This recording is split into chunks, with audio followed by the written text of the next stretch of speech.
Hey guys, good morning to all of you. Today we are going to discuss a new topic and very interesting as well. I'm Kashif Iqbal, working as a lecturer special education. So before going to start this topic, I would have the same suggestion for all of you to subscribe this channel and clicking on the bell icon so that you could get all the notification of the next lecture that I will deliver for you people. So let's discuss this new topic today. It is about defense mechanism. So when we talk about the introduction of this topic, Sigmund Freud, you know Sigmund Freud, father of psychology, 1894 to 1896. Sigmund Freud, जिनको father of psychology कहा जाता है, 1894 में पैदा हुए.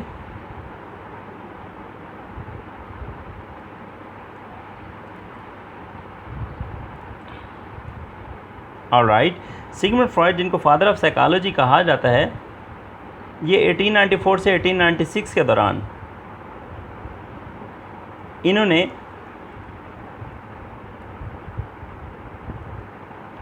noted a number of ego defenses.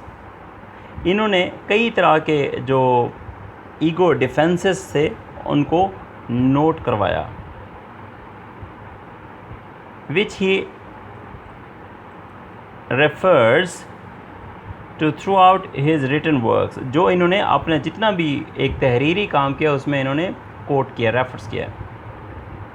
His daughter Anna Freud, इनकी जो बेटी थी Anna Freud, 1936 developed these ideas, इन आइडियाज़ को डेवलप किया, and elaborated on them, और इनको बयान किया, adding 10 of her own, और 10 उन्होंने अपनी तरफ से ऐड किए. Many psychoanalysts had also added further types of ego defences. कई साइकोएनालिस्ट्स ने अपनी तरफ से कई ईगो डिफेंसेस को ऐड किया. नेक्स्ट, ये मेरे पास एक पॉइंट है, आप स्लाइड पे देख सकते हैं, defining defence mechanism. Defence mechanism है क्या? Defence mechanism are the psychological strategies that are unconsciously used to protect a person from anxiety, from unacceptable thoughts or feelings. Defence mechanism क्या है? एक साइकोलॉजिकल स्ट्रैटेजीज़ हैं जो अनकॉन्शियसली यूज़ करता है. कौन? ऐसा आदमी जो अपने आप को प्रोटेक्ट करने के लिए इस्तेमाल करता है. किस चीज़ से? एंग्जाइटी से, उस बेचैनी से जो अनएक्सेप्टेबल थॉट्स या फीलिंग से अराउज होती है. नेक्स्ट, एक छोटा सा क्वेश्चन है, why do we need ego defences? इसका जवाब क्या है? We use defence mechanism to protect our selves from feelings of anxiety. हम अपने आप को डिफेंस मैकेनिज्म इसलिए यूज़ करते हैं ताकि जो एंग्जाइटी की जो फीलिंग्स आ रहे हैं उनसे अपने आप को प्रोटेक्ट किया जा सकेगा, और गिल्ट और शर्म से भी, which arise because we feel, जो कि उठती हैं क्योंकि हम महसूस करते हैं, बिकॉज वी फील थ्रेटन्ड, क्योंकि हम खौफ महसूस करते हैं, और बिकॉज आवर आईडी और सुपर ईगो, या हम अपनी आईडी या सुपर ईगो की वजह से खौफ महसूस करते हैं, या हमारी जो आईडी या सुपर ईगो वो क्या होती है? बिकम्स टू डिमांडिंग, क्योंकि ये हमारी आईडी या सुपर ईगो की डिमांड होती है. नेक्स्ट हमारा पॉइंट है, how defence mechanism become active. Defence mechanism active कैसे होते हैं? Defence mechanisms operate at an unconscious level. Defence mechanism unconscious level पे एक्टिव होते हैं and help word of unpleasant feelings, और ये जो अनप्लेजेंट फीलिंग होती है ना उसमें हमें हेल्प आउट करते हैं, i.e. दैट इज़ एंग्जाइटी, और make good things feel better for the individual. अरे एंग्जाइटी से भी हमें बचाती है, और जो अच्छी चीज़ें होती हैं वो हमें बहुत बेहतर तौर पे महसूस करवाती हैं। Ego defence mechanism are natural, ये नेचुरल होते हैं जो ईगो डिफेंस मैकेनिज़म्स हैं, एंड नॉर्मल और normal also. When they get out of the proportion that is used with frequency, such as anxiety state, phobias, obsessions, or hysteria.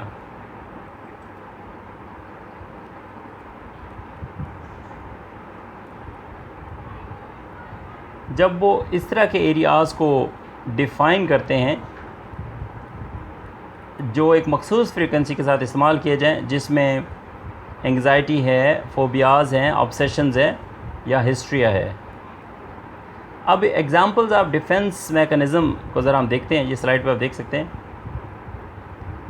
There are large number of defence mechanism, defence mechanism की एक बड़ी तादाद होती है। तो इनमें से जो चंद अहम हैं, main ones are summarised below, वो नीचे बयान की गई हैं। Number 1, identification with the aggressor.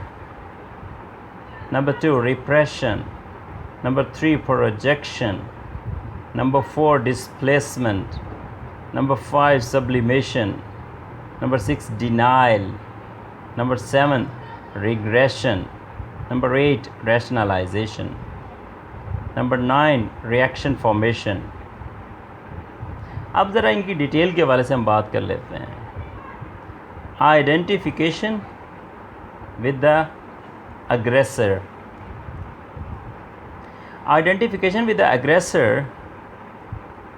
is a defense mechanism. ये एक डिफेंस मैकेनिज़्म है proposed by Sandor Franchi and later developed by Anna Freud. Sandor Franchi ने इसको प्रपोज किया था और बाद में इस पर किसने काम किया? Anna Freud ने। It involves the victim adopting the behavior of a person who is more powerful and hostile toward them. अच्छा, इसमें होता है क्या, इसको थोड़ा सा मैं आपको डिफ़ाइन करना चाहूँगा कि जो विक्टिम होता है ना, वो अपने आप को डिफेंड करने के लिए जो अग्रेसर होता है, जो उसको तंग कर रहा होता है, जो उस पर जुल्म कर रहा होता है, उसी के रवैये को ही अपना लेता है और वो उसी का बिहेवियर वो उसको एडॉप्ट कर लेगा। By internalizing behavior of the aggressor, the victim's hopes to avoid abuse. victim जो है उस abuse को avoid करता है। as the aggressor may begin to feel an emotional conviction to the victim which leads to the feeling of empathy. क्योंकि जो victim होता है वो उसके फीलिंग्स को अडॉप्ट करता है, तो विक्टिम हमेशा उससे अवॉइड करने की कोशिश करता है। अब इसकी ज़रा एग्जांपल्स की बात कर लेते हैं आइडेंटिफिकेशन विद एग्रेसर की। An extreme example of this is the Stockholm syndrome. Stockholm syndrome जो है वो इसकी एक एक्सट्रीम एग्जांपल है, where hostages establish an emotional bond with their captor, कि जो हॉस्टेजेस, जो कैदी होते हैं ना, उनको जो कैद करने वाले जो कैप्टर होते हैं, उनके साथ एक इमोशनल बॉन्डिंग वो डिसाइड कर लेते हैं, बना लेते हैं। And take on their behaviours, और उन्हीं के रवैये को अपना लेते हैं। और इसमें ये एक लड़की थी Patty Hearst, was abused and raped by her captors. Patty Hearst को इसके जो कैद करने वाले थे उन्होंने अब्यूज़ भी किया और फिर इसके साथ रैप भी किया था. Yet she joined their Symbionese liberation army. तो पैटी ने उनकी वही जो सिम्बनीज लिबरेशन आर्मी जो बनी थी उसको ज्वाइन किया. And even took part in one of their bank robberies. और उनकी जो बैंक रॉबरीज थी उसमें भी उसने हिस्सा लिया. एट हर ट्रायल, जब उसका ट्रायल किया गया पकड़ने के बाद, she was acquitted.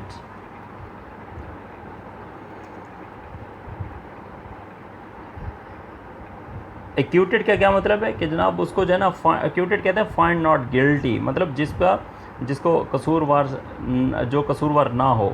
She was acquitted because she was a victim suffering from Stockholm syndrome. Stockholm syndrome या आइडेंटिफिकेशन विद द एग्रेसर यही चीज़ तो है कि जनाब किसी का रवैया अपने ऊपर अडॉप्ट किया जाए. किसका रवैया? जो आपके ऊपर जुल्म करता है, जो कि आपका कैप्टर है. नंबर 2 पे है repression. Repression is an unconscious defence mechanism. Repression एक अनकॉन्शियस डिफेंस मैकेनिज्म है एम्प्लॉयड बाय द ईगो, जिसको ईगो के ज़रिए एम्प्लॉय किया जाता है to keep disturbing and threatening thoughts from becoming conscious. कि जिसमें डिस्टर्बिंग या जो थ्रेटनिंग थाट्स होते हैं ना उनको कॉन्शियस बनने से रोका जाता है. Thoughts that are often repressed instead. Thoughts which are often repressed कहते हैं reserved को, are those that would result in the feeling of guilt. सोचें ऐसी होती हैं जो कि गिल्ट फीलिंग में सामने आती हैं. फ्रॉम द सुपर ईगो से. सुपर ईगो और सुपर ईगो तो कॉन्सेप्ट आप जानते होंगे ना. ये सिगमंड फ्रॉइड की थ्योरी थी, personality trait theory. This is not a very successful defense in the long term since it involves forcing disturbing wishes. ये इतना कामयाब नहीं है क्योंकि इसमें फोर्सिंग जो डिस्टर्बिंग विशिंग है उनकी जो है ना फोर्स या ज़बरदस्ती शामिल है. Ideas and memories into the unconscious. Ideas और मेमोरी जो कि अनकॉन्शियस में शामिल है. Where although hidden, अगरचे वो छुपे हुए हैं, they will create anxiety, वो बेचैनी पैदा करेंगे, anxiety पैदा करेंगे. Repressed memories जो memories होती हैं may appear through subconscious means, वो ज़ाहिर होती हैं subconscious के ज़रिए.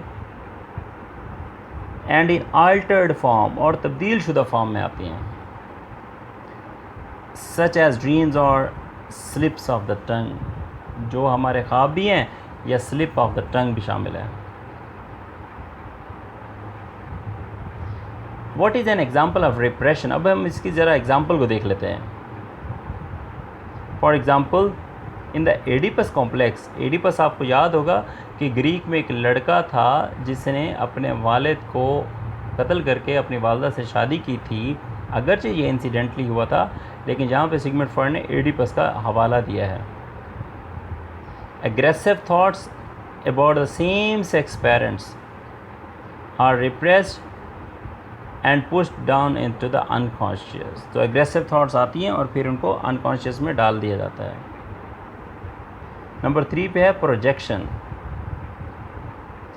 Projection is a psychological defense mechanism. ये psychological defense mechanism है proposed by Anna Freud. Anna Freud ने propose किया था which an individual attributed unwanted thoughts, जो कि एक इंडिविजुअल जो है ना unwanted thoughts को attribute करता है feelings and motives onto another person. इसमें feelings भी हैं, motives भी हैं बाकी लोगों के लिए. What is an example of projection? projection की example को देख सकते हैं. thoughts most commonly projected onto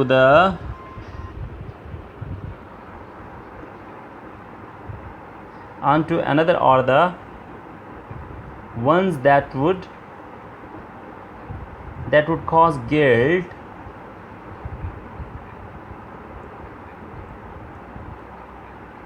such as aggressive and sexual fantasies or thoughts.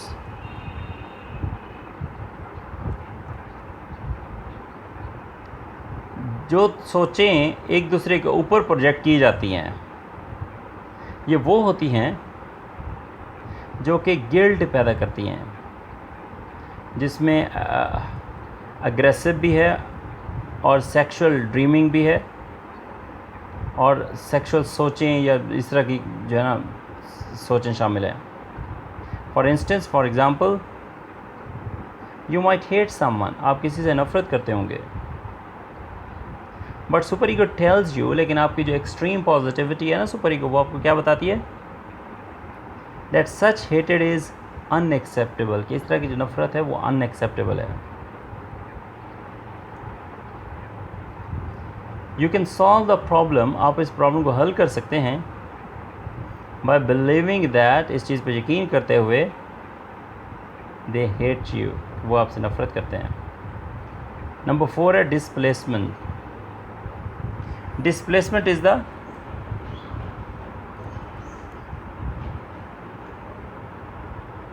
Redirection. Displacement क्या है? रीडायरेक्शन है, दूसरा रास्ता है. ऑफ एन इम्पल्स, किसी भी इम्पल्स का. इम्पल्स क्या चीज़ है? जिसको हम यूजुअली एग्रेशन भी तो कहते हैं ना इम्पल्स को. On a powerless substitute target, मतलब किसी ऐसे सब्सटीट्यूट, किसी ऐसे बंदे के पास जो कि पावरलेस है, जिसके पास ताकत ही ना हो. The target can be a person or an object. ये पर्सन या ऑब्जेक्ट कोई भी टारगेट हो सकता है. That can serve as a symbolic substitute, जो कि सिम्बॉलिक सब्सटीट्यूट के तौर पे सर्व करता है. Displacement occurs when the id want. Displacement उस वक्त होती है जब आईडी क्या करता है, id wants to do something of which, जब आईडी कुछ इस तरह करना चाहता है. When superego does not permit, जब सुपर ईगो उस चीज़ की इजाज़त ही नहीं देता.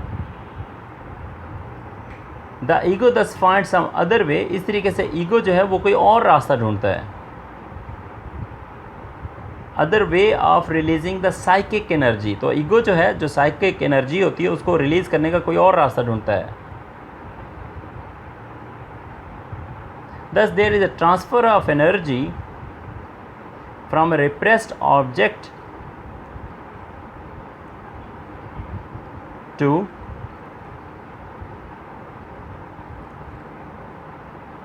कैथेसिस to a more acceptable object. यानी कि ईड अगर ज़्यादा हो, ईड अगर कुछ करना चाहता है, सुपर ईगो उसको रिजेक्ट करे, तो ईगो जो है उसको फिर किसी दूसरे वे में डालता है, तलाश करता है, डिस्प्लेस करता है. नेक्स्ट स्लाइड पे आप देख सकते हैं, what is an example of projection. अभी हम प्रोजेक्शन की एग्जाम्पल ज़रा देखते हैं. Someone who feels uncomfortable.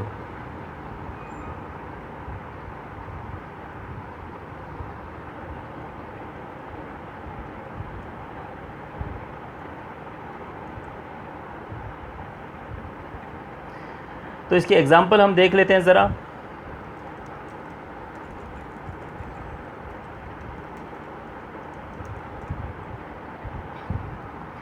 ये स्लाइड पे आप देख सकते हैं, what is an example of displacement.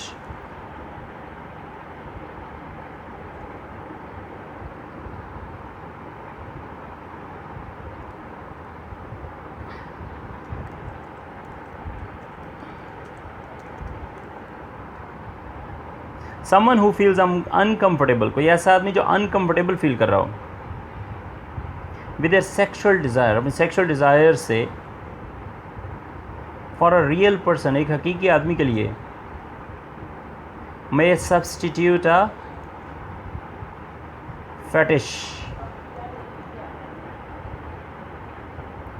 Fetish कहते हैं ये ऑब्सेशन को, किसी भी चीज़ को।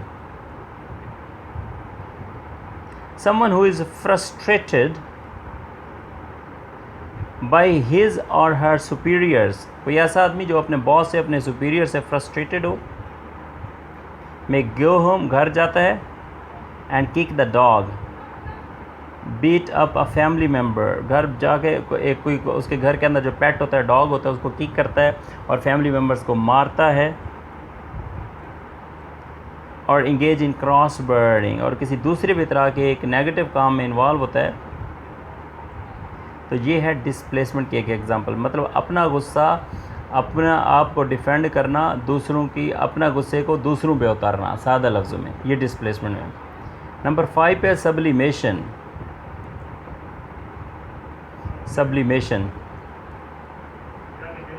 Sublimation is similar to displacement. Sublimation बिल्कुल डिस्प्लेसमेंट की तरह ही है, बट टेक्स प्लेस, लेकिन इस वक्त जगह लेती है when we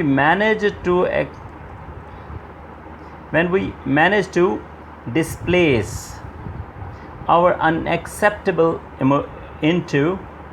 emotions into behaviors which are constructive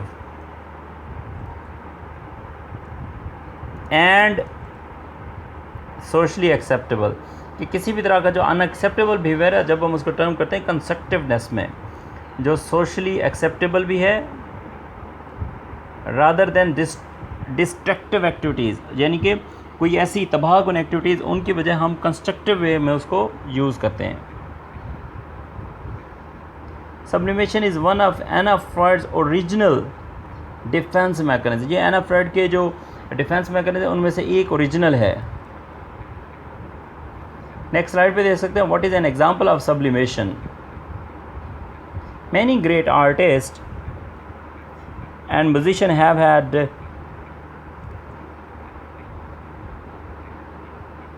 unhappy lives and have used the medium of art, of music to express themselves। कई ऐसे आर्टिस्ट, टॉप लेवल के ग्रेट आर्टिस्ट होते हैं जिनकी अपनी जो ज़िंदगी होती है वो अनहैप्पी होती है, तो वो अपने आप को एक्सप्रेस करने के लिए क्या करते हैं, कोई मीडियम ऑफ आर्ट यूज़ करते हैं। किसी भी, कोई भी मीडियम हो सकता है आर्ट का।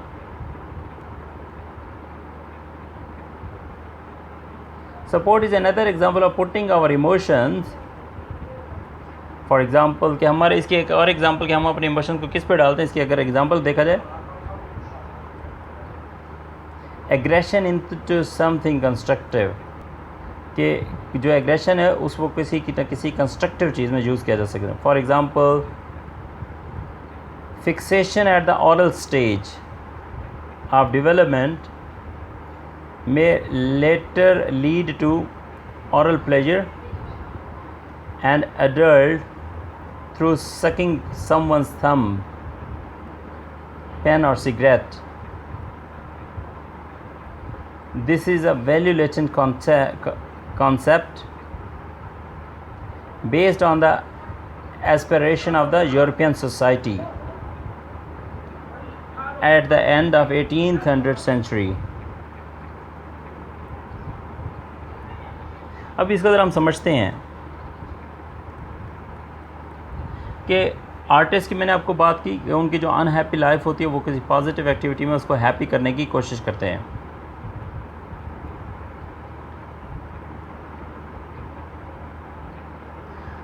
बचपन में बच्चे जो है वो अपना अंगूठा चूसते हैं और वो इसमें बड़े पक्के हो जाते हैं, माँ बाप दूर भी करते हैं फिर भी अपना हाथ अंगूठा मुंह में चला ही जाता है। तो जैसे ही बच्चा बड़ा होता है, वो जब एडल्ट लाइफ में जाता है, या तो वो कोई अंगूठा चूसने की कोशिश करता है उस एज में भी जाके, या पेन या सिगरेट को मुंह में डालेगा।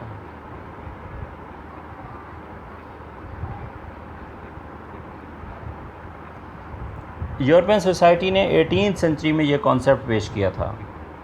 नंबर 6 पे denial. Denial is a defense mechanism proposed by Anna Freud, which involve a refusal to accept reality. ये एना फ्रॉयड ने पेश किया था डिनाइल का कॉन्सेप्ट, और इसमें जो रियलिटी है उसको रिफ्यूज़ करना शामिल है। दस blocking external events from awareness, और ये एक्सटर्नल इवेंट्स को ब्लॉक करता है अवेयरनेस से। If a situation is just too much to handle, अगर एक सिचुएशन है बहुत ज़्यादा उसको हैंडल करने में डिफ़िकल्टी है, the person may respond by refusing, एक आदमी उसको रिस्पॉन्ड कैसे करेगा, इनकार कर देगा।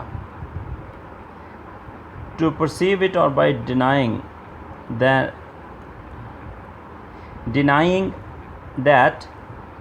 इट एग्जिस्ट, और या फिर वो उसको रिफ्यूज़ कर देगा या बिल्कुल डिनाई कर देगा कि उसका वजूद भी है या नहीं है। एज यू माइट इमेजिन, जैसा आप इमेजिन करते हैं, this is a primitive and dangerous defence. No one disregard reality, gets away with it for long exclaim, it can operate by itself or more commonly in combination with others.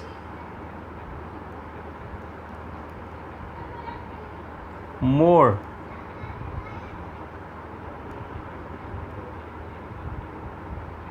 subtle mechanism that support it. Next अब देखते हैं what is the example of denial. Denial की example क्या है। Many people use denial in their everyday lives to avoid dealing with painful feelings or areas of their life. कई लोग अपनी रोज़मर्रा की ज़िंदगी में रोज़ाना की बुनियाद पर डिनाइल का इस्तेमाल करते हैं, and they don't wish to admit the reality, और वो बाद का तो उस हकीकत को भी तस्लीम नहीं करते, रिफ्यूज़ करते हैं। For example, a husband may refuse to recognize obvious signs of his wife's infidelity. एक खामन जो है अपनी बीवी की जो अनफेथफुलनेस है उसको एक्सेप्ट करने से रिफ्यूज़ करता है।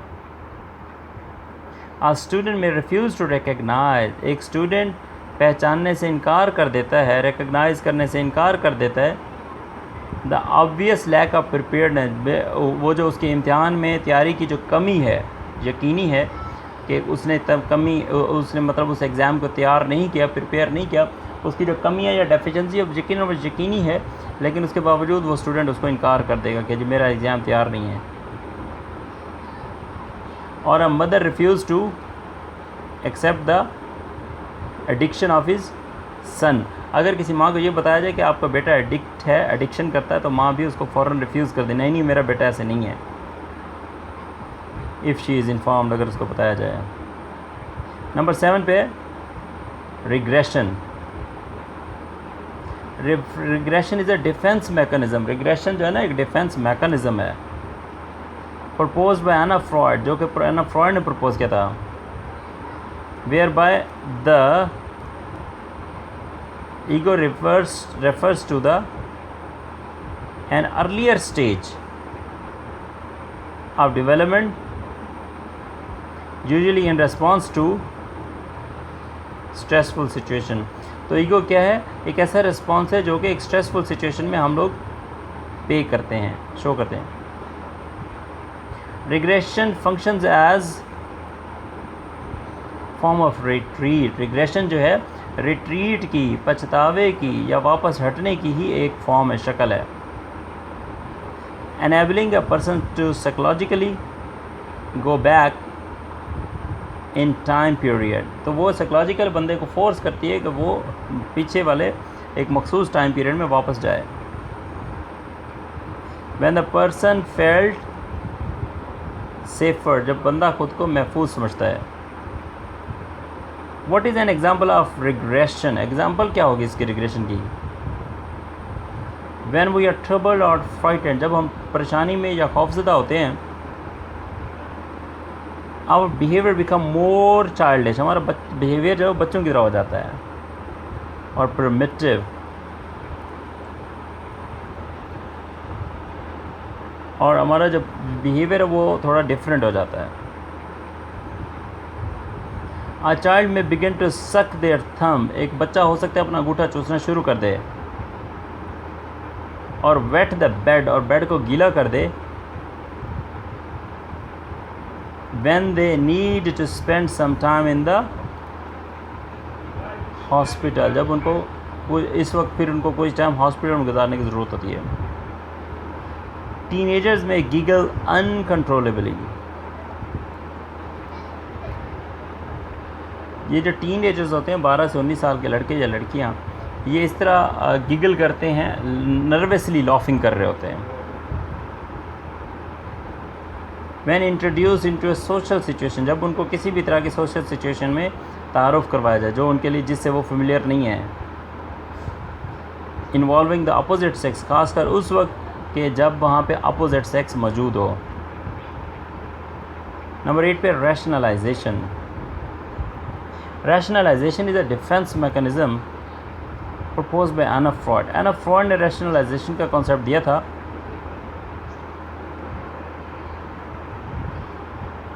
इसमें क्या है,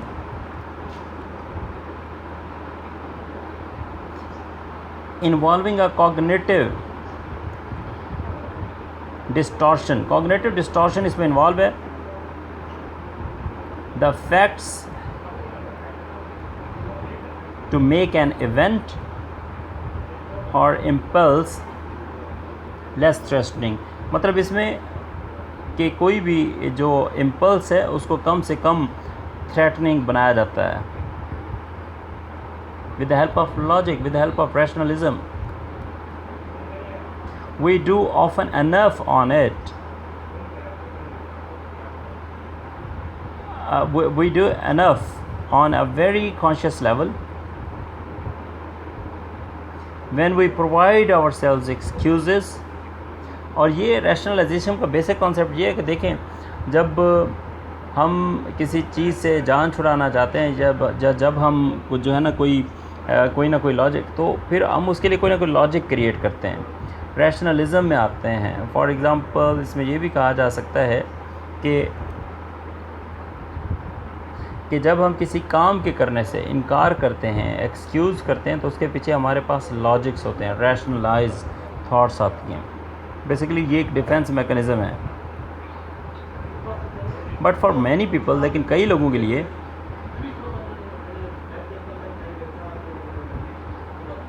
विद सेंसिटिव ईगोज, जिनकी ईगो काफ़ी सेंसिटिव होती है, making excuses come so easy, इतना आसानी से वो एक्सक्यूज़ेस बनाते हैं, that they never are truly aware of it, कि वो उसके ज़्यादा अवेयर भी नहीं होते हैं। इन अदर वर्ड्स, सादा लफ्ज़ों में, many of us are quite prepared to believe our lies, और हम में से कई ऐसे हैं जो तैयार होते हैं कि हमारे झूठ को एक्सेप्ट किया जाता है।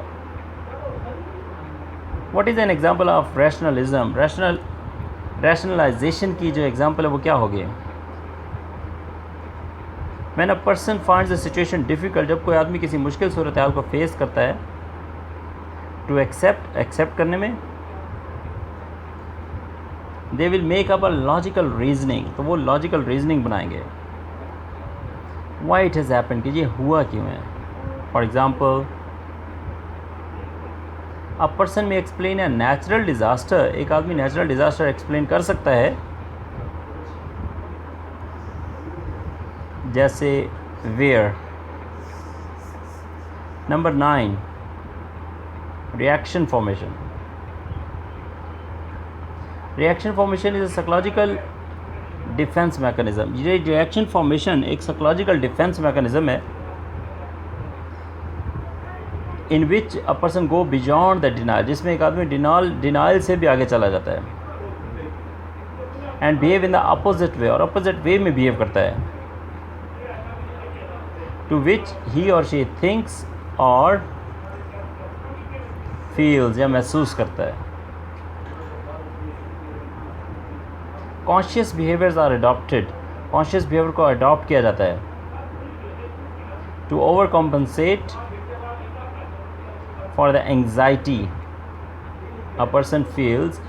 ये जो कॉन्शियस बिहेवियर है इनको एक्सेप्ट किया जाता है, इनको अडॉप्ट किया जाता है उस एंग्जाइटी को कवर करने के लिए जो कि एक पर्सन फील करता है, जो कि उनकी सोशली अनएक्सेप्टेबल अनकॉन्शियस थॉट्स या इमोशंस की सूरत में सामने आती हैं। यूजुअली आमतौर पे reaction formation marked by exaggerated behaviour. Reaction formation में ये जो अनएक्सेप्टेबल बिहेवियर है इसको एग्जैजरेटेड बिहेवियर में मार्क किया जाता है, रिएक्शन फॉर्मेशन को ना, सच एज शोइनेस एंड कंपल्सिवनेस, जैसे शोइनेस है या कंपल्सिवनेस है। By using the reaction formation को यूज़ करते हुए ये जो आईडी होते हैं, द आईडी सेटिस्फाइड, आईडी तो सेटिस्फाई है while keeping the ego in ignorance, जबकि ईगो को इग्नोर किया जाता है। Therapist often observe reaction formation, therapist जो हैं वो रिएक्शन फॉर्मेशन को ऑब्जर्व करते हैं इन पेशेंट्स, उन मरीज़ों में who claims to strongly believe, जो दावा करते हैं कि स्ट्रांगली बिलीव करते हैं किस चीज़ पे, something and become angry at anyone who disagrees, और ये दावा करते हैं कि जनाब वो चीज़ों को समझते हैं लेकिन जो है ना सब पे गुस्सा नहीं होते, इस बात से वो डिसएग्री करते हैं।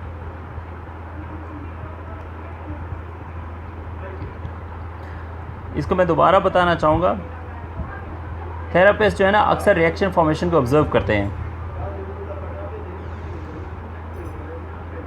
उन मरीज़ों में, उन पेशेंट्स में जो ये दावा करते हैं कि वो किसी चीज़ पे शदीद किस्म का एतकाद या यकीन रखते हैं और हर उस पे गुस्सा करते हैं जो इससे डिसएग्री होता है। Now what is the example of reaction formation, reaction formation की एग्जाम्पल क्या है? फ्रॉइड क्लेम्ड दैट, फ्रॉइड ये दावा करता है that men who are prejudiced against homosexuals are making a defense against their own homosexual feelings by adopting a harsh anti-homosexual attitude which helps convince them of their homosexuality. Freud ये दावा करता है कि जो लोग नैरो माइंडेड हैं homosexuals के नज़दीक, वो एक डिफेंस बनाते हैं अपनी उन होमोसेक्सुअल फीलिंग्स के ख़िलाफ़, वो और उनका जो रवैया होता है ना वो एक एंटी होमोसेक्सुअल एटीट्यूड होता है, सख्त किस्म का, जो कि उनकी मदद करता है कन्विंस करने में अपनी होमोसेक्सुअलिटी को। Another example of reaction formation includes the beautiful daughter who loves her mother is reacting Oedipus hatred of her mother। दूसरी एग्जाम्पल रिएक्शन फॉर्मेशन की जो एक और एग्जाम्पल है वो उस ब्यूटीफुल डॉटर की है जो अपनी माँ से मोहब्बत करती है,